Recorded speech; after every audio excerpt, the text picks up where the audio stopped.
19वीं सदी के शुरुआत का भारत। उस समय भारत में यदि देखा जाए तो अंग्रेजों का शासन आ चुका है। इसके अलावा अंग्रेजों की शोषणकारी नीति, उपनिवेशवाद, इस समय पर भारत का मन से कमजोर होना या भारत के लोगों का मानसिक रूप से कमजोर होना, साथ ही साथ भारत में फैली बहुत सारी रूढ़िवादिताएं, भारत में फैली अस्पृश्यता, भारत में फैला हुआ बाल विवाह, सती प्रथा और बहुत सारे ऐसे जो कार्य जो हम आज के डेट में जिनको हम नहीं सही ठहरा सकते। इस तरीके के उतार चढ़ाव भरे भारत में एक स्त्री का जन्म होता है जिनका नाम है सावित्रीबाई फूले। पूरा नाम है सावित्रीबाई ज्योतिराव फूले। ज्योतिराव दरअसल इनके पति का नाम था। कुछ ऐसे क्रांतिकारी कार्य किए कि जिनकी वजह से इनको याद किया जाता है, जैसे बाल विवाह पर रोक, अस्पृश्यता का उन्मूलन, विधवा पुनर्विवाह को मान्यता, अलग से महिलाओं के लिए विद्यालय खुलवाना, बहुत सारे जो ऊंच नीच वाली परंपराएं भारत में चल रही थी, वर्ण व्यवस्थाएं चल रही थी, ब्राह्मणवाद, पुरोहितवाद अपने चरम पर था, इसको सही स्थान पर लाना, इनका विरोध करना, बहुत सारे पाखंड, जादू टोना, इसके अलावा अगर देखा जाए तो बलि प्रथा, इन सब के विरुद्ध एक मत हो जाना, ये पूरे के पूरे जो कार्य थे वो कहीं ना कहीं सावित्रीबाई फूले जो कि एक महिला थी उनके द्वारा किए गए।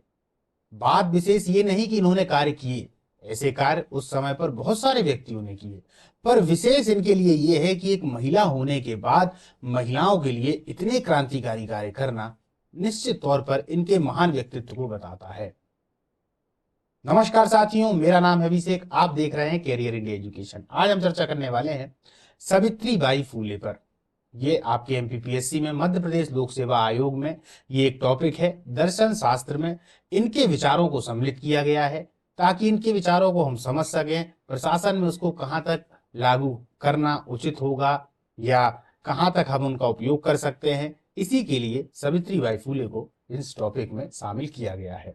आज हम इनके बारे में चर्चा करेंगे। सामान्य अध्ययन 4, एथिक्स, दर्शन शास्त्र, मनोविज्ञान एवं लोक प्रशासन, सावित्रीबाई फूले। यदि क्रम की हम बात करें दोस्तों तो ये 15वीं क्लास है, इसके पहले 14 क्लासें हो चुकी हैं, उनको भी आप लोग देख लीजिएगा।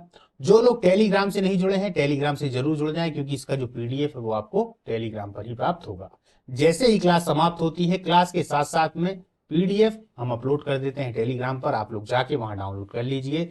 जब मन पड़े जब उसको उठाइए और पढ़ने लगिए, है ना, क्योंकि बार बार प्रैक्टिस करने पर ही आप समझ पाएंगे कि कौन कौन से कार्य सावित्रीबाई ने किए हैं, कौन से कार्य राजा राम मोहन राय ने किए हैं, कौन कौन से कार्य ऐसे हैं जो शंकराचार्य जी ने किए हैं, क्योंकि बहुत सारे कार्य सबके अलग अलग प्रकार के हैं और एक जैसे देखने में हमको समझ में आते हैं, पर बारीक अंतर करने में समझ में आता है कि जब तक बार बार नहीं पढ़ेंगे तो याद नहीं हो पाएगा। इसीलिए मैं बार बार बोलता हूं कि टेलीग्राम से जरूर जुड़ जाएं ताकि आपको उसका पीडीएफ मिल जाए। चलिए दोस्तों, चालू करते हैं। हर बार की तरह सबसे पहले हम विषय वस्तु पर ध्यान देंगे कि विषय वस्तु में क्या क्या पढ़ना है और उसके बाद में अपन जीवन परिचय से चालू करेंगे। विषय वस्तु है जीवन परिचय, फिर है उनका योगदान, सावित्रीबाई फूले के विचार आएंगे, महिला स्वतंत्रता संबंधी विचार बहुत महत्वपूर्ण। उस समय पर ऐसे क्रांतिकारी विचार लाना, सोचता तो हर कोई है, पर उनको इम्प्लीमेंट करना या उनको कार्य रूप में परिणत कर देना बहुत बड़ी बात होती है। इन्होंने करने का प्रयास किया और किया भी, पूरे भारत में नहीं लेकिन अपने क्षेत्र में बहुत हद तक सफलता भी पाई, इसीलिए उनको याद किया जाता है। सामाजिक बुराइयों का विरोध और ब्राह्मणवाद का विरोध, ये इनके में विशेष तौर पर आप लोग जोड़िएगा। क्यों किया है विरोध वो अभी अपन आगे देखेंगे।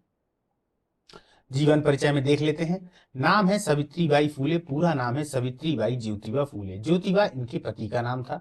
जन्म हुआ था 3 जनवरी 1831 को। अब आप 1831 को याद करिए दोस्तों। ये 1831 दरअसल अगर देखा जाए तो भारत में 19वीं सदी में शुरुआती दौर है, पूर्वार्ध है एक तरीके से, है ना कहीं राजा राम मोहन राय के आसपास का समय ही है ये।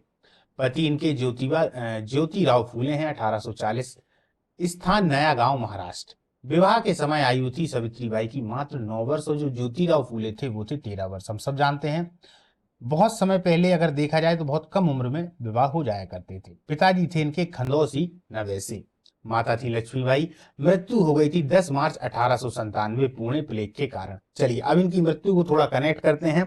आप लोगों ने भारत के इतिहास में क्रांतिकारी घटनाओं के प्रथम फेज में देखा होगा कि रैंड एवं एयस्ट अधिकारियों की हत्या कर दी थी। ये प्लेग के अधिकारी थे और प्लेग के समय घर में जा जाकर जाति किया करते थे बीमारी के नाम पर। जबरदस्ती घर से आदमियों को उठा लेते थे कि इनको प्लेग हो गया और जबरदस्ती उनको अस्पताल में डाल दिया करते थे। इस वजह से उनकी हत्या हुई थी।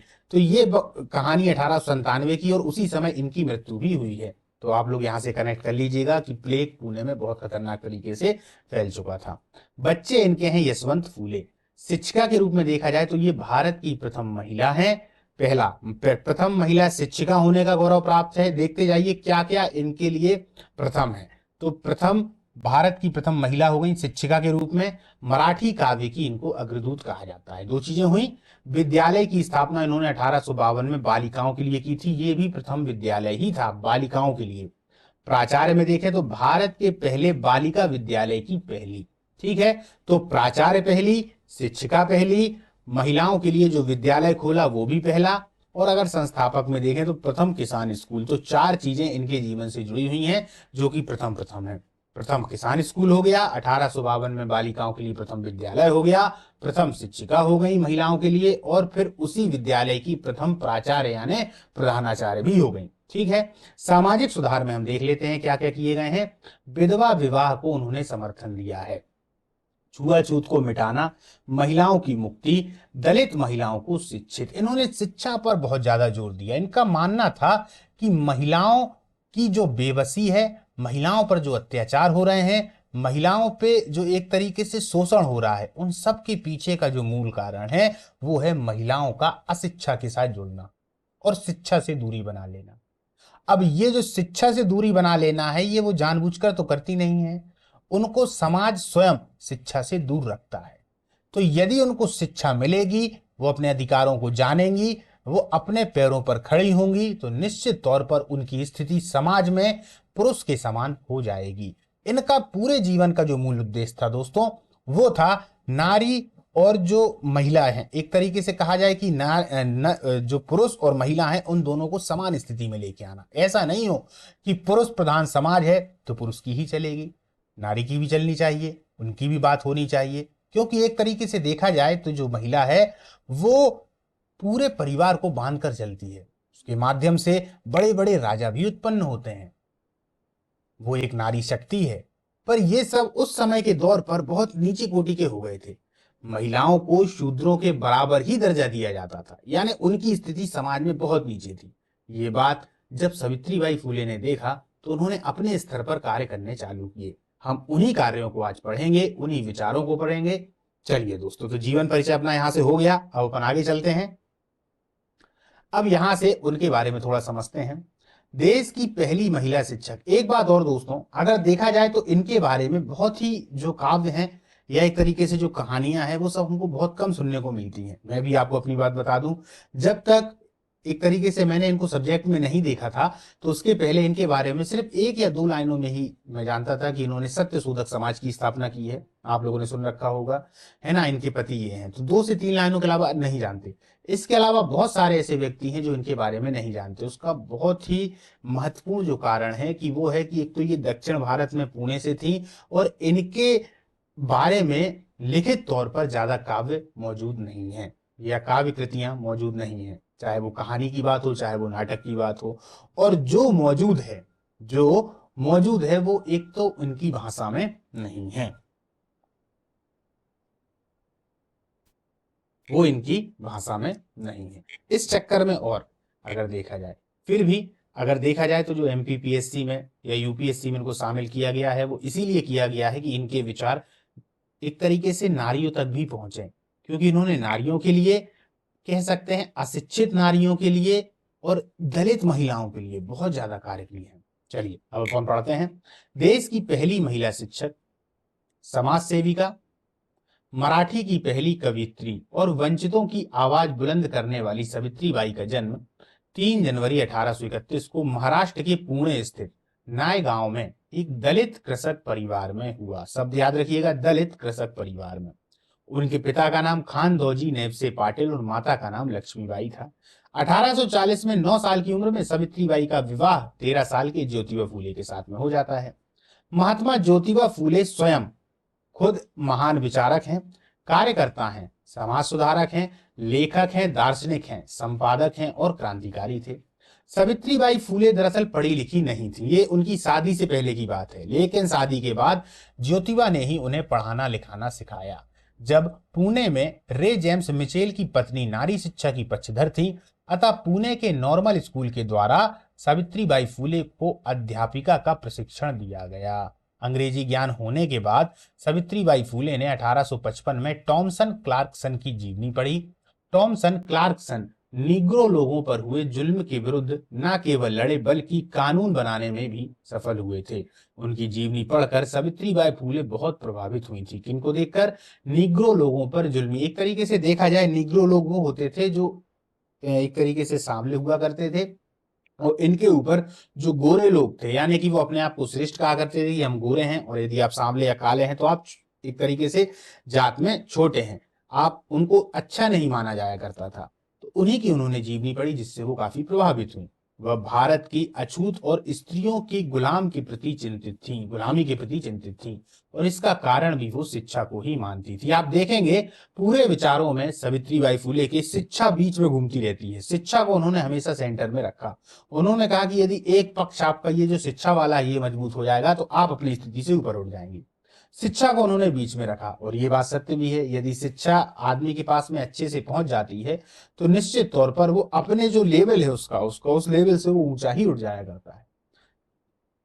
तत्कालीन कठिन परिस्थितियों में समाज सुधारक व क्रांति ज्योति सावित्रीबाई फूले युग नायिका बनकर उभरी। अपनी तीक्ष्ण बुद्धि, निर्भीक व्यक्तित्व, सामाजिक सरोकार से समाज को बदलने हेतु सावित्रीबाई फूले ने अपने तर्कों के आधार पर बहस की और स्त्री जीवन को गौरवान्वित किया एवं सामाजिक न्याय को लक्षित किया। सावित्रीबाई फूले कोई साधारण महिला नहीं थी। बिल्कुल भाई, इनको हम साधारण महिला कह ही नहीं सकते। उस समय पर, जिस समय पर महिलाओं को इतना दबाया जाता था, उनका शोषण किया जाता था, उनको समाज में आगे नहीं बढ़ने दिया जाता था, उस समय स्वयं यदि आगे बढ़ती तो भी मान लेते कि हाँ ठीक है, इन्होंने व्यक्तिगत काम किया। सभी को साथ लेकर चल रही हैं, सभी के साथ एक क्रांतिकारी विचार लेकर आ रही हैं। उस क्रांतिकारी विचार में आप सोचिए, जो पुरुष प्रधान समाज है वहां पर पुरुष की हमेशा बात मानी जाती है, वहां पर महिलाओं की बात को आगे करना कितना साहसी काम हो सकता है, और उसको कार्य में लेके आना, सोचिए कितना विरोध होता होगा, लेकिन उसके बाद भी आगे लेकर आया करती थी। तो ये बहुत ही महान कार्य है, जिन्हें इतिहास के गर्भ में छुपा दिया जाए, वह गुमनामी के अंधेरे में छुप जाएं। 19वीं शताब्दी की बस सुनहरी वे किरण थी, जिसने ब्रिटिश उपनिवेशवाद के भीतर अपनी न केवल आभा बिखेरी बल्कि अंधविश्वास, पाखंड, धार्मिक कर्मकांड को चीरकर ज्ञान के स्रोत को अछूतों में स्त्रियों के लिए रेखांकित किया। देखिए कितनी शानदार तरीके से लिखा गया है ना, कि कर्म कांडों को चीरकर ज्ञान के स्रोत को अछूतों में स्त्रियों के लिए रेखांकित किया। ये तो देखिए लेखक की कलम है कि वो कितने अच्छे तरीके से लिख देता है उसको, है ना। चलिए आगे चलते हैं। 28 नवंबर 1890 को महात्मा ज्योतिबा फूले की मृत्यु के पश्चात उनके अनुयायियों के साथ ही सावित्रीबाई फूले ने सत्य शोधक समाज को दूर दूर तक पहुंचने, अपने पति महात्मा ज्योतिबा फूले के अधूरे कार्यों को पूरा करने हेतु समाज सेवा का कार्य जारी रखा। सन 1897 में अब पुणे में भयंकर प्लेग फैल गया। प्लेग के रोगियों की सेवा करते हुए सावित्रीबाई फूले स्वयं भी प्लेग की चपेट में आ जाती हैं, और 10 मार्च 1897 को उनका देहावसान हो जाता है। वर्ष 2018 में कन्नड़ में सावित्रीबाई फूले की जीवनी पर एक फिल्म बनाई गई थी। इसके अलावा 1998 में इंडिया पोस्ट ने उनके सम्मान में डाक टिकट भी जारी किया है। 2015 में उनके सम्मान में पुणे विश्वविद्यालय का नाम बदलकर, ये दोस्तों पुणे है, पुणे विश्वविद्यालय का नाम बदलकर सावित्रीबाई फूले पुणे विश्वविद्यालय कर दिया गया है। अब थोड़ा योगदान इनका देखें, जिसकी वजह से अपन ने पूरी क्लास को चालू किया था। उस जमाने में बहुत सारे लोग समाज सुधार के पैरोकार थे। सब चाहते थे समाज में सुधार हो। जितने भी व्यक्तित्व महान होंगे या जो लोग अच्छा सोचेंगे, सब चाहेंगे, पर लेकिन दोस्त चाहने भर से काम नहीं चलता ना। चाहता तो मैं भी हूं कि सब कुछ कर लूं, चाहते तो आप भी हैं कि सब कुछ हो जाए, लेकिन चाहने से थोड़ी ना होगा, करने से होगा। अब किसी ने भी रूढ़िवादिता, दाकियानूसी विचारों, अंधविश्वासों, अछूत प्रथाएं, शोषण, ब्राह्मणवाद के खिलाफ उस तरह मुखालफत नहीं की जैसा सावित्रीबाई फूले ने किया। चाहते तो सब थे, जितने भी महान विचारक थे सब थे, सब चाहते थे कि ऐसा हो, पर किसी ने किया नहीं, प्रयास नहीं किया करने का, जो प्रयास सावित्रीबाई फूले ने किया।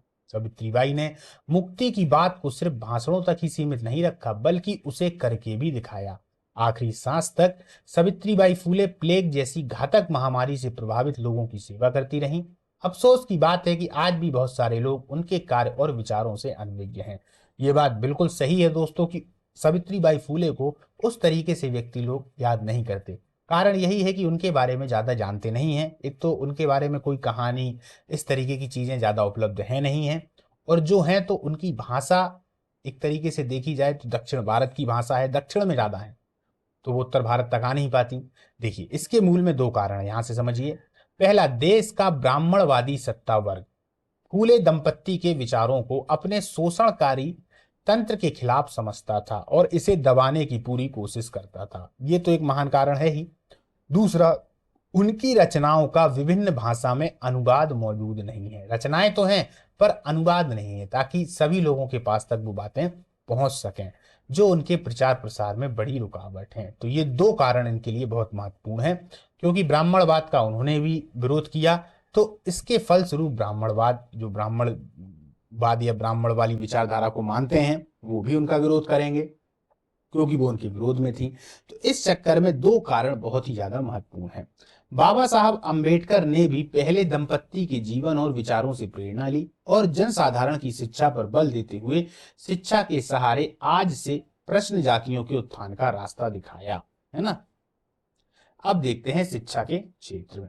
सावित्रीबाई ने ऐसे समय में महिला शिक्षा पर कार्य करना शुरू किया जब शिक्षा के सारे द्वार स्त्रियों के लिए पूर्णतः बंद थे। बिल्कुल, उस समय पर स्त्रियों की स्थिति बहुत ही ज्यादा नाजुक थी, गिरी हुई स्थिति थी। लोग स्त्री को नरक का द्वार तक समझते थे। अभी वो शब्द आएगा, आप लोग आगे देखिएगा। इस तरीके से स्त्री को अपमान की नजरों से देखा जाता था। तब उस समय पर जब उनके लिए पूर्णतः द्वार बंद थे, तब स्त्रियों को पैरों की जूती और नरक का द्वार कहा जाता था। उनका जीवन चूल्हे चौके और बच्चे पैदा करने और पति की सेवा करने तक ही सीमित था। अतः सावित्रीबाई ने खुद पढ़कर, पहले स्वयं पढ़ी, ऐसा नहीं हो कि चली गई हो कहने लगी भैया आप पढ़ो, पहले स्वयं पढ़ा, पढ़कर अपने पति ज्योतिबा फूले के साथ मिलकर जीवन भर महिला शिक्षा हेतु कार्य किया। उन्होंने लड़कियों के लिए 18 स्कूल खोले। कितनी बड़ी बात है दोस्तों, 18 स्कूल खोले, जिनके पाठ्यक्रम में उन्होंने गणित को, विज्ञान को, सामाजिक अध्ययन का समावेश किया, जो कि पश्चिमी शिक्षा से प्रभावित थे। पश्चिमी शिक्षा का उन्होंने समर्थन किया। इनके स्कूल में नामांकित लड़कियों की संख्या सरकारी स्कूल में नामांकित लड़कियों की संख्या से भी अधिक थी। मतलब इनके स्कूल में इतनी लड़कियां थीं कि उसकी तुलना जब सरकारी स्कूल के लड़कों से की गई तो लड़के कम पड़ गए, लेकिन यहाँ पर लड़कियां कम नहीं थी। आप क्रेज देखिए, उस समय पर जब महिला घर से बाहर नहीं निकलती, तब एक महिला पर कितना भरोसा किया होगा उन लोगों ने, और आके स्कूल में प्रवेश लिया होगा और स्कूल में पढ़ रही होगी। कैसा माहौल हो गया होगा उस समय पर, है ना। 1 जनवरी 1848 में महाराष्ट्र के पुणे में भीड़ेवाड़ा में देश के सबसे पहले बालिका स्कूल की स्थापना की गई। इसको याद रखिएगा, महाराष्ट्र के पुणे के भीड़ेवाड़ा में, ये जो जगह है इसको याद रखिएगा, भीड़ेवाड़ा। वहीं 1855 में पहले दंपत्ति के द्वारा किसानों और मजदूरों के लिए एक रात्रि विद्यालय भी खोला गया। क्या खोला गया? रात्रि विद्यालय, ताकि वे दिन में काम कर सकें और रात में स्कूल जा सकें। स्कूल छोड़ने की दर की जांच करने के लिए सावित्रीबाई ने स्कूल जाने के लिए बच्चों को वजीफा देने की प्रथा शुरू की। सोचिए, वह उन युवा लड़कियों के लिए प्रेरणा बनी रही जिन्होंने उन्हें पढ़ाया था। अपने इन्हीं कार्यों के कारण उन्हें देश की प्रथम महिला शिक्षक माना जाता है। हमने क्या क्या देखा? देश की प्रथम महिला शिक्षक हो गई, पहला किसान उन्होंने स्कूल खोला, पहला विद्यालय खोला महिलाओं के लिए भी, ठीक है। सामाजिक सुधार के माध्यम से नारी कल्याण। अब उन्होंने क्या क्या किए?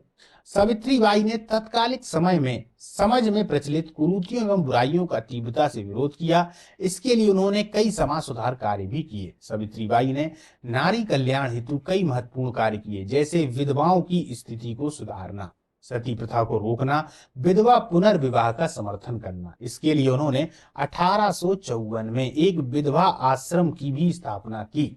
देश में बढ़ती हुई कन्या भ्रूण हत्या की प्रवृत्ति को देखते हुए उन्होंने इसका तीव्रता से विरोध किया। देखिए क्या होता था दोस्तों, विधवा पुनर्विवाह को लागू करने का मुख्य उद्देश्य यही था कि जैसे कि मान लीजिए कोई स्त्री है, उनके पति समाप्त हो गए, पति समाप्त हो जाने के बाद में स्त्री के पास में क्या है, एक ऑप्शन है कि भैया या तो आप सती हो जाएं या फिर समाज से आप निकाल दिए जाएंगे।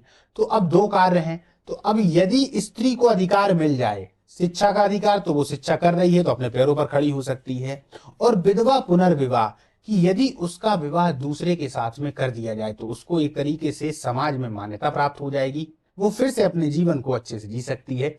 इसीलिए उन्होंने बार बार विधवा पुनर्विवाह पर फोकस किया। होता क्या था कि जो विधवाएं हो जाया करती थी वो समाज से या तो अलग हो जाएंगी, सती हो गई तो समाप्त हो गई, सती नहीं हो पाती हैं तब उनके लिए जीना और भी ज्यादा दुष्कर है। लोगों की एक तो गलत निगाहें उनके ऊपर आने लगती हैं, उनको हेय दृष्टि से देखा जाने लगता है, उनको उनसे नाना प्रकार के काम भी करवाए जाते हैं। तो इस तरीके से जो एक स्थिति है वो बहुत ही ज्यादा बुरी कंडीशंस में आ जाती है, या फिर जो उनका एक एक स्टेटस था महिलाओं का वो अपने आप नीचे, एक तो स्टेटस ज्यादा था नहीं और जितना था वो भी नीचे गिर जाया करता था। इसलिए विधवा पुनर्विवाह को बार बार यहाँ पर आप देखेंगे कि प्रोत्साहन दिया गया है कि जो भी विधवाएं उनकी फिर से शादी हो जाए ताकि वो समाज में उसी लाइन में फिर से आ सके। उन्होंने भ्रूण हत्या व बाल हत्या के विरुद्ध महिलाओं को शरण देना शुरू किया। 1853 में बाल हत्या प्रतिबंधक गृह तथा 1864 में अनाथ आश्रय की स्थापना की। 53 में क्या किया दोस्तों, बाल हत्या प्रतिबंधक गृह, और 1864 में अनाथ आश्रम की स्थापना की। सावित्रीबाई ने ऐसी गर्भवती विधवाओं के लिए जो किया है उसकी मिसाल दुनिया में शायद ही हो। उन्होंने महिला सेवा मंडल के रूप में पुणे की विधवा स्त्रियों के आर्थिक विकास के लिए देश का पहला महिला संगठन भी बनाया। अब देखिए, देश का पहला महिला संगठन किसके लिए, जो विधवा स्त्री हैं उनके आर्थिक विकास के लिए, धन इकोनॉमी, इसके लिए उन्होंने पहला संगठन बनाया। इस संगठन में हर 15 दिनों में सावित्रीबाई स्वयं सभी गरीब, दलित और विधवा स्त्रियों से चर्चा करती, उनकी समस्या सुनती और उन्हें दूर करने के उपाय भी सुझाती। उन्होंने भारत की मरी हुई या मार दी गई हुई औरतों को दोबारा जन्म दिया था। शब्द देखिए, आप यहां से समझ सकते हैं कि मरी हुई या मार दी गई हुई स्त्रियों को फिर से जीवित करने का या दोबारा जन्म देने का प्रयास किया। अस्पृश्यता का विरोध। सावित्रीबाई ने अपने पति ज्योतिबा फूले के साथ मिलकर सत्ता के खिलाफ अभियान चलाया और जाति व लिंग आधारित भेदभाव का कड़ा विरोध किया। अकाल मृत्यु की मदद। अब देखिए, 1857 से 1877, मित्रों ये वो समय है जब भारत में भयंकर अकाल पड़ा। ऐसा 3 बार भारत में अकाल पड़ा हुआ है। तो ये वो समय है जब 57 से 77 तक काफी अकाल था। तब महाराष्ट्र में अकाल पीड़ित लोगों की मदद के लिए सरकार पर, किस पर, सरकार पर दबाव डालकर अनेक रिलीफ केंद्र एवं भोजन केंद्र शुरू करवाए गए। वो सब किसकी वजह से हुए थे, सावित्रीबाई फूले की वजह से ही हुए थे। सावित्रीबाई फूले के थोड़े विचार, ये सब तो इनके कार्य थे इसके पहले जो अपन लोगों ने देखे। अब उनके विचार, क्योंकि जब ऐसे विचार थे तभी तो उन्होंने कार्य किए, विचार ही नहीं होते तो कार्य कैसे करते। और मुख्यतः विचार पर तो हमको फोकस करना ही है, विचारों को ही तो लिखेंगे हम, है ना। तो विचार मुख्यतः होता है, जब हमारे मन में कोई सही विचार आता है वही कार्य के रूप में आगे चलकर परिणत हो जाता है। चलिए अब देखते हैं महिला शिक्षा संबंधी विचार। परिनिर्भर शूद्र, एक कविता है इनकी, इसको याद रखिएगा, परिनिर्भर शूद्र याद रखिए।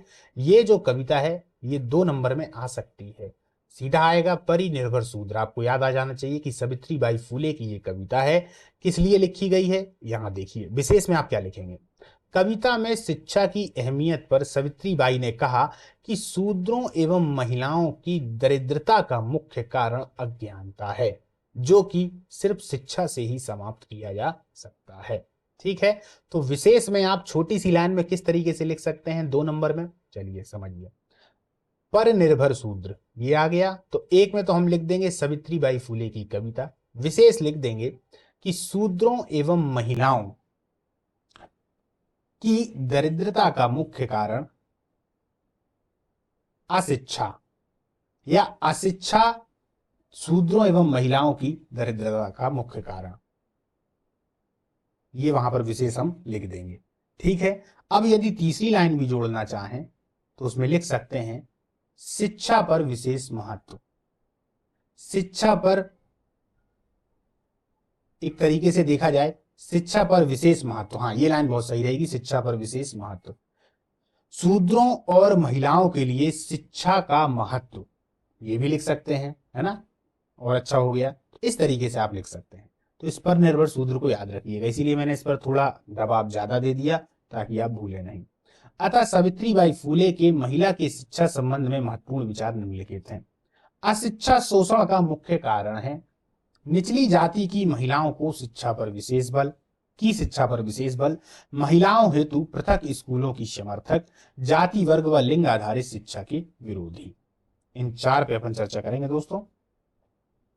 अशिक्षा शोषण का मुख्य कारण, सावित्रीबाई फूले का मानना था कि सभी नारियों को मानवीय अधिकार न मिलना तथा उन पर अत्याचार किया जाना आदि का मुख्य कारण उनका अशिक्षित होना है।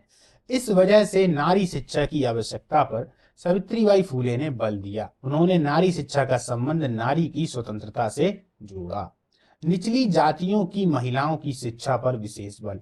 उच्च जाति के समुदाय की स्त्रियों की स्थिति बेशक शोचनीय थी, वो भी थी, ऐसा नहीं है कि उच्च जाति की महिलाएं कोई बहुत वो गई, पर उनका उतना शोषण नहीं हो पाता था। पर नीचे जाति के लोगों का तो एक तो शिक्षा है ही नहीं, ऊपर से शोषण तो होना ही है थी। परंतु दलित और पिछड़ी जाति की महिलाओं की स्थिति और अत्यधिक विकराल थी। उन पर उच्च जातियों के पुरुष स्त्रियों के साथ साथ अपने समाज के नियंत्रण का भी शिकंजा कसा हुआ था।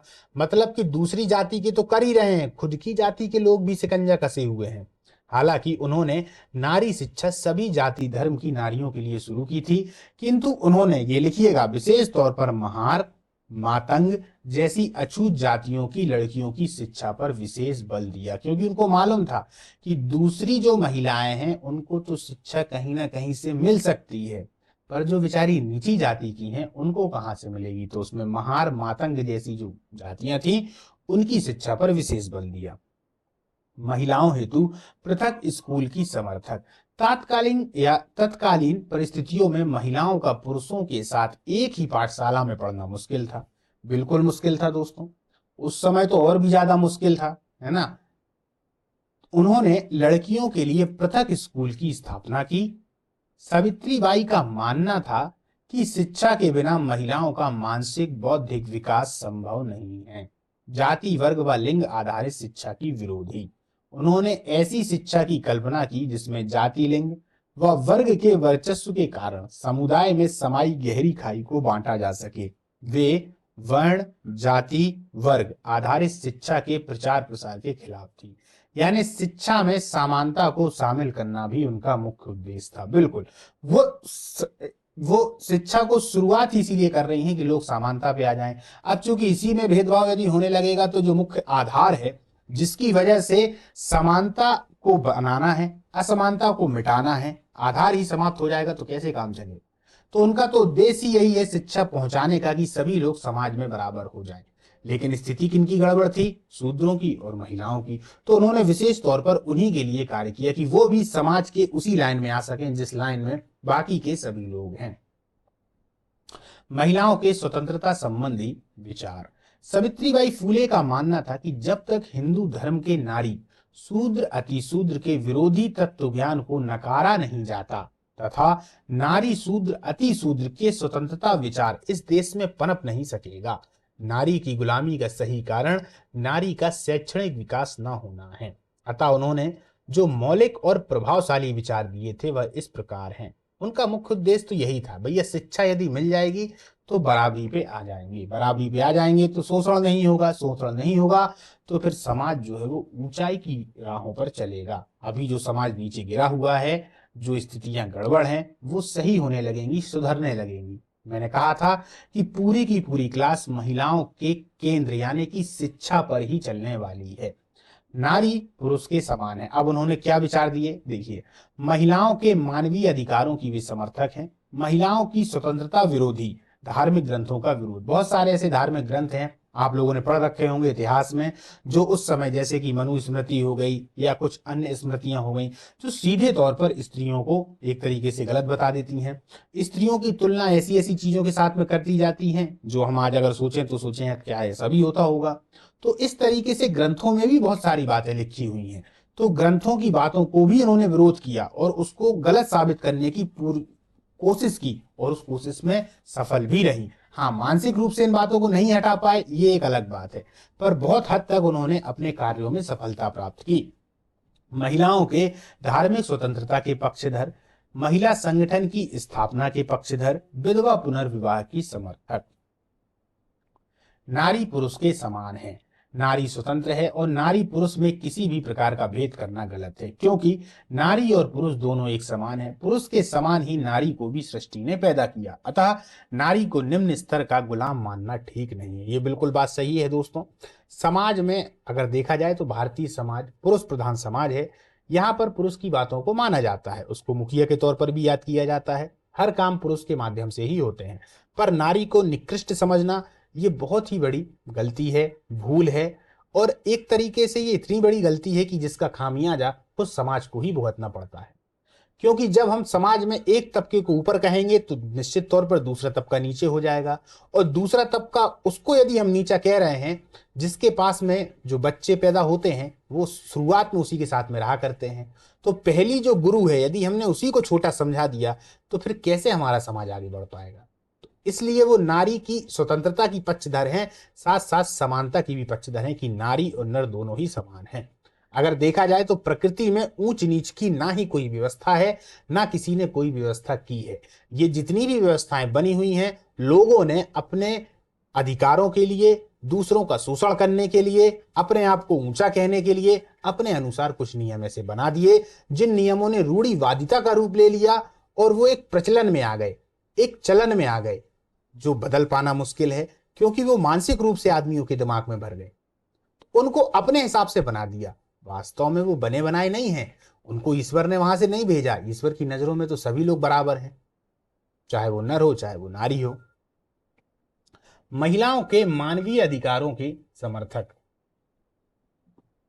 सावित्रीबाई का मानना था कि नारी पुरुष दोनों समान रूप से सभी मानवीय अधिकारों का उपयोग करने के अधिकारी हैं।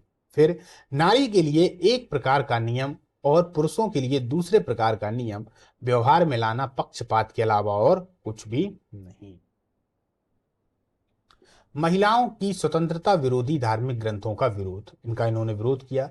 उन्होंने नारी के मानवीय अधिकारों का विरोध करने वाले धर्म ग्रंथों का प्रबल विरोध किया। उनका मानना था कि कुछ अहंकारी पुरुषों ने अपनी जाति के स्वार्थ के लिए नकली स्वार्थ परक धर्म ग्रंथों में नारी के विरोध में ऐसे स्वार्थी लेख लिखे हैं जिन्हें धर्म ग्रंथों ने नारी को अशुद्ध मानकर अनेक कठोर बंधन लादे हैं। वे उन धर्म ग्रंथों को झूठा बताती हैं। वे कहती हैं कि ये जो धर्म ग्रंथ हैं जहां पर नारी की बारे में इस तरीके की बातें कही गई हैं वो कहीं ना कहीं झूठे हैं और स्वयं उन व्यक्तियों के द्वारा लिखे गए हैं जो व्यक्ति शोषण करना चाहते हैं।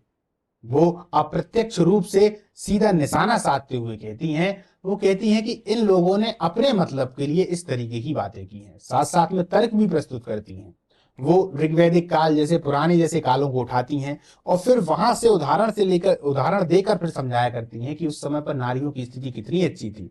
और धीरे धीरे जब हम आगे बढ़ते चले गए, जब हमें नारियों की स्थिति को और ऊपर उठाना था तब हमने उनकी स्थितियों को और नीचे गिरा दिया। हम नीचे गिराते हुए चले गए, तो वो तर्क के माध्यम से भी इन बातों को बताती है। महिलाओं की धार्मिक स्वतंत्रता की पक्षधर, नारी को मानवीय अधिकारों से वंचित रखा गया था जिसके कारण वह धार्मिक, सामाजिक, राजनीतिक विषयों पर कुछ भी सोच नहीं सकती थी। वे धर्म को व्यक्तिगत मानती थी। निर्माता ने स्त्री पुरुष सभी को धार्मिक स्वतंत्रता दी है। ऐसी स्थिति में नारियों को धर्म परिवर्तन का अधिकार होना चाहिए। ये बहुत ही क्रांतिकारी विचार था, इसको जरूर लिखिएगा दोस्तों। यदि सावित्रीबाई फुले से संबंधित आपके पास में क्वेश्चन आ रहा है और क्वेश्चन जो है वो एक तरीके से महिलाओं से संबंधित है, उन्होंने क्या क्या किया, तो देखिए, महिलाओं के धार्मिक स्वतंत्रता की पक्षधर, ऐसी स्थिति में नारियों को धर्म परिवर्तन का अधिकार होना चाहिए। यानी उन्होंने कहा कि महिलाओं के लिए ऐसा होना चाहिए कि वो अपने धर्म का परिवर्तन कर सकें। सावित्रीबाई फूले के अनुसार नारी को धर्म परिवर्तन का अधिकार होना चाहिए। धर्म परिवर्तन का अधिकार नारी को देना सावित्रीबाई फूले का बहुत ही क्रांतिकारी विचार था। एक तरीके से बहुत ही क्रांतिकारी भी था दोस्तों, बहुत ही आधुनिक विचार भी था, है ना। पर यह विचार एक तरीके से देखा जाए तो उतना कार्य रूप में नहीं हो पाया, कार्य रूप में परिलक्षित हमको नहीं दिखाई देता है, पर विचार तो था उनका, उन्होंने करवाने की भी कोशिश की, है ना। धर्म परिवर्तन का। विधवा पुनर्विवाह की समर्थक, ये बहुत हद तक सफल रहा। स्त्री शिक्षा के साथ ही विधवाओं की शोचनीय दशा को देखते हुए उन्होंने विधवा पुनर्विवाह की भी शुरुआत की और 1854 में विधवाओं के लिए आश्रम भी बनाए। साथ ही उन्होंने नवजात शिशुओं के लिए भी आश्रम खोला ताकि कन्या शिशु की हत्या को रोका जा सके। सावित्रीबाई फूले का कहना था कि नारी के पुनर्विवाह पर पाबंदी है, लेकिन पुरुष को पुनर्विवाह करने की स्वीकृति धर्म ने ही दी है। यदि नारी के पति की मृत्यु हो जाती है तो उसे सारी उम्र भर विधवा रहना पड़ता है। ऐसी विधवाओं के साथ जबरदस्ती से अनैतिक संबंध बना लिए जाते थे और विधवा यदि बेचारी गर्भवती हो जाती थी तो आत्महत्या कर लेती थी। वो क्या करे फिर भाई, उसके पास में कोई ऑप्शन नहीं, अथवा बच्चे को जन्म देने के पश्चात उनकी हत्या कर दी जाती थी। किनकी? बच्चों की कर दी जाती थी। तो इस तरीके की जो बातें थी वो समाज में व्याप्त थी। इस प्रकार उपरोक्त बिंदुओं के आधार पर हम कह सकते हैं कि नारी स्वतंत्रता के रास्ते में आने वाली प्रत्येक बाधा का, प्रत्येक समस्या का सावित्रीबाई ने जमकर विरोध किया। इसी प्रकार जो बातें नारी स्वतंत्रता का साथ देती हैं उनको उन्होंने स्वीकार किया। सामाजिक बुराइयों का विरोध देखा जाए, तत्कालीन समय की सामाजिक बुराइयों की वे कट्टर विरोधी थी, जिसे हम निम्न प्रकार से समझ सकते हैं। महिला संबंधी विभिन्न कुरीतियों की कट्टर विरोधी, बाल विवाह, पर्दा पद्धति, भ्रूण हत्या, बहुपत्नी प्रथा आदि अमानुषिक कुप्रथाओं के कारण भारतीय नारी की दुर्दशा गुलामी से भी बढ़कर थी। इन सभी प्रथाओं का सावित्रीबाई ने जमकर विरोध किया। बाल विवाह के तहत हुई विधवाओं के साथ हो रहे जुल्म व शारीरिक शोषण का विरोध किया। स्त्री के बाल कटाने के विरुद्ध नाइयों से अनुरोध किया तथा इसमें सफलता भी हासिल की। उनका मानना था नारियों पर यह सभी कुप्रथाएं मनुष्य ने ही ला दी हैं और उनकी दुर्दशा के लिए यहाँ का धर्म जिम्मेदार है। उनके अनुसार नारी जाति को नीचे समझने की उनकी परंपरा है। इसके समर्थन में कई धर्म अधिकारियों ने धर्म शास्त्रों में संहिता स्मृति रचाकर पुरुषों को सफल बना दिया। इसकी वजह से उन्होंने आज तक इस ग्रहण या इस परंपरा को बनाए रखा है। ग्रहण नहीं, ये ग्रहण एक तरीके से घृणित परंपरा को बनाए रखा है। वो कहती हैं कि जो पुराने धर्म ग्रंथ हैं ये सब जानबूझ के बना दिए गए हैं, जहां पर महिलाओं को इस तरीके से बातें की गई, अपने आप को श्रेष्ठ और महिलाओं को नीचा समझने के लिए, ताकि महिलाएं उनकी गुलाम बनी रहें, उनका कार्य करती रहें। इसलिए वो अपने मन से है, ऐसा नहीं है कि ईश्वर के द्वारा बना दिए गए हों, नहीं नहीं, वो उन्होंने अपने मन से बनाए हैं। कन्या भ्रूण हत्या के विरोधी, वे कन्या भ्रूण हत्या की प्रबल विरोधी थी। उनका मानना था लड़का लड़की एक समान है, अतः कन्या की भ्रूण में हत्या करना गलत है। कन्या भ्रूण हत्या यदि दोस्तों देखा जाए तो आज भी एक विकराल समस्या है। भारत के कुछ ऐसे जगह हैं, जैसे आप हरियाणा को उठा लें या मध्य प्रदेश में चंबल वाले क्षेत्र को उठा लें, है ना, उत्तर प्रदेश में भी बहुत सारे ऐसे क्षेत्र हैं जहां पर जो कन्या की भ्रूण हत्या है वो कर दी जाती है। भ्रूण हत्या है ना, पेट में पहले ही मालूम पड़ जाए यदि कन्या है तो उसको मार दिया जाता है। वो चाहे दहेज के लिए मार दिया जाए या पुरानी मान्यताएं हैं, कुछ लोग कहेंगे लड़कियां हो गई अच्छा नहीं हुआ, लड़का होता तो अच्छा हो जाता, तो भी महिलाओं को मार दिया जाता है। कुछ गांव में तो ऐसा है कि है ही नहीं। अगर देखा जाए तो ये बहुत विकराल समस्या है और ये मानसिक रूप से है। बहुत पढ़े पढ़े लिखे लोग, चंबल क्षेत्र को यदि आप देखेंगे या हरियाणा वाले क्षेत्र को देखेंगे तो ये कोई ऐसा क्षेत्र नहीं है जहां पर कि हम कह दें कि शिक्षा का स्तर बहुत नीचा हो। नहीं नहीं, शिक्षा का स्तर बहुत अच्छा है, फिर भी यहाँ पर भ्रूण हत्याएं हो जाती हैं, कन्या भ्रूण हत्याएं। इसके अलावा यदि मध्य प्रदेश में हम आदिवासी वाले बेल्ट को देखें जहां पर शिक्षा का स्तर उतना अच्छा नहीं है, लेकिन यहाँ पर कन्या भ्रूण हत्याएं नहीं होती, क्योंकि यहाँ पर जब बच्ची होती है तो उसको देवी माना जाता है, देवी मानकर पूजा की जाती है, क्योंकि यहाँ पर दहेज प्रथा भी नहीं है ना। तो बहुत सारी ऐसी बुराइयां जो कि शिक्षित समाज में हैं तो इसके लिए ये जरूरी नहीं है कि जो शिक्षा है उसका लेवल बहुत ऊंचा हो। अब शिक्षा का लेवल भी अच्छा है, सब कुछ बढ़िया है, फिर भी चूंकि मानसिक रूप से गुलाम है इन बातों के, उन्होंने मन में सोच रखा है, लड़कियों के प्रति, कन्याओं के प्रति जो सोच है वो ऐसी बना रखी है, इसीलिए वहां पर हत्याएं हो जाती हैं। अब देखिए, सती प्रथा के विरोधी, विधवाओं की स्थिति को सुधारने और सती प्रथा को रोकने के लिए भी उन्होंने बहुत प्रयास किए। सावित्रीबाई फूले ने अपने पति के साथ मिलकर काशीबाई नामक एक गर्भवती विधवा महिला को न केवल आत्महत्या करने से रोका, बल्कि उसे अपने घर पर रखकर उसकी देखभाल भी की। छुआछूत व भेदभाव की विरोधी, जाति व लिंग आधारित भेदभाव की सावित्रीबाई घोर विरोधी थी। छुआछूत उस समय बहुत ज्यादा था। शूद्र सामाजिक जीवन से केवल बहिष्कृत ही नहीं बल्कि प्रताड़ित भी किए जाते थे। उनका खाना पीना रहना सब दूसरों की दया पर था, अतः उनका जीवन पशु समान था। अछूत महिलाएं घंटों दया की भीख मांगती, बदले में उन्हें थोड़ा सा पानी पीने को मिलता था। ऐसी स्थितियां थी उनके समय पर एक तरीके से। तो उन्होंने छुआछूत और भेदभाव का भी जमकर विरोध किया। ब्राह्मणवाद का विरोध, ये इनके पक्ष में बहुत ही महत्वपूर्ण बात थी दोस्तों, है ना। और इस विचार को आप लोग जरूर लिखिएगा जब भी पेपर होगा आपका, है ना। तो ब्राह्मणवाद का विरोध क्यों है? ब्राह्मणों का विरोध नहीं है दोस्तों, याद रखिएगा, किसी विशेष धर्म का विरोध नहीं है, किसी एक विचार का विरोध। ये ब्राह्मणवाद का जो विचार है, जो अपने आप को सर्वश्रेष्ठ कहता है, उसका विरोध है किसी कारणों के। अब वो कौन से कारण है उनको देखिए। संपूर्ण देश में कुछ जातियों को छोड़कर ही अधिकांश जातियों का जीवन अशिक्षित, आर्थिक विपन्नता, सामाजिक, राजनीतिक, धार्मिक और सांस्कृतिक रूप से पिछड़ा हुआ था। कुछ जातियों को छोड़कर, जैसे ब्राह्मण हो गए, क्षत्रिय हो गए, ये लोग, इन लोगों के पास में सब अधिकार थे, तो ये लोग ऊंचे थे। सामाजिक कुरीतियां, धार्मिक पाखंड अपने चरम शिखर पर था। इन सब का फायदा उठाकर पुरोहित व ब्राह्मणों ने धर्म शास्त्र का वास्ता देकर समाज में अन्याय, शोषण, अंधविश्वास व गैर बराबरी को बरकरार रखने का षड्यंत्र किया। इसका प्रभाव समस्त स्त्रियों के साथ, विशेषतः शूद्रों और उनकी स्त्रियों पर ज्यादा दमनात्मक, शोषणकारी था। इसे मिटाने के लिए सावित्रीबाई फूले ने समाज के भीतर ढांचे में छेद किया। उन्होंने भेदभाव, अन्याय, अत्याचार आदि सामाजिक कुरीतियों का मूल स्रोत ब्राह्मणवाद को माना। उन्होंने कहा कि ये सब चीजें जितनी भी हैं, जितनी भी कुप्रथाएं हैं, जितनी भी गलत बातें हैं, जितनी भी शोषणकारी क्रियाएं हैं, इन सब के मूल में, इन सब के जड़ में यदि कोई कारण है तो वो है ब्राह्मणवाद। उन्होंने ब्राह्मणवाद से लड़ने का हल शिक्षा और समाज के ढांचे में परिवर्तन को माना कि यदि हम भी शिक्षित हो जाएंगे, हमारी महिलाएं भी शिक्षित हो जाएंगी, शूद्र भी शिक्षित हो जाएंगे, तो वो बराबर पर आ जाएंगे। परिवर्तन को माना और सांस्कृतिक कार्यक्रमों के द्वारा पुरोहित व ब्राह्मणों का पर्दाफाश किया। वह ब्राह्मणवादी विचारधारा शिक्षा के भी विरुद्ध थी। दरअसल क्या था, ब्राह्मणवादी जो विचारधारा थी शिक्षा के विरोध में थी, क्योंकि वो शिक्षा पर अधिकार सिर्फ ऊंचे लोगों को ही देखते थे कि भैया जो ऊंचे हैं वही लोग शिक्षा ग्रहण कर सकते हैं, दूसरे लोगों को शिक्षा का अधिकार ही नहीं। अब जब शिक्षा का ही अधिकार नहीं होगा तो आदमी ऊंचे कैसे आ पाएगा? बिना शिक्षा के जब वो किसी चीज को जान ही नहीं पाएगा तो ऊंचा कैसे होगा, है ना।